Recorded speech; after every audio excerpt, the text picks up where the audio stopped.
Chris with Reading Coalition for the Homeless, and we see this homeless individual out in the very early morning hours here in downtown Reading. Unfortunately, judging by this man's condition and the way he propels himself around town, I don't think he's going to survive the cold winter here in Reading. Unfortunately, the city, the police department has criminalized homeless. Reading Police Department.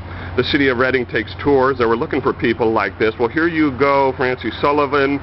Here you go, Reading City Council. Here's the kind of people that you're looking for, that you want to denigrate, that you want to expose, that you want to, what can I say, persecute. Now, this individual's having a hell of a time getting around, but I can assure you, with the cold temperatures coming in, he won't be around much longer. So, if this is the way the city of Reading solves its homeless issue, you can bet this man is just not going to make it.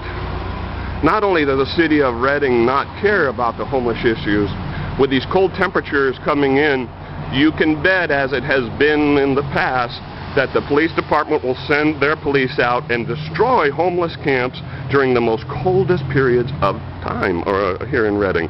You know, if that isn't diabolic, I don't know what is. Chris, Reading Coalition for the Homeless. God bless in Jesus' name.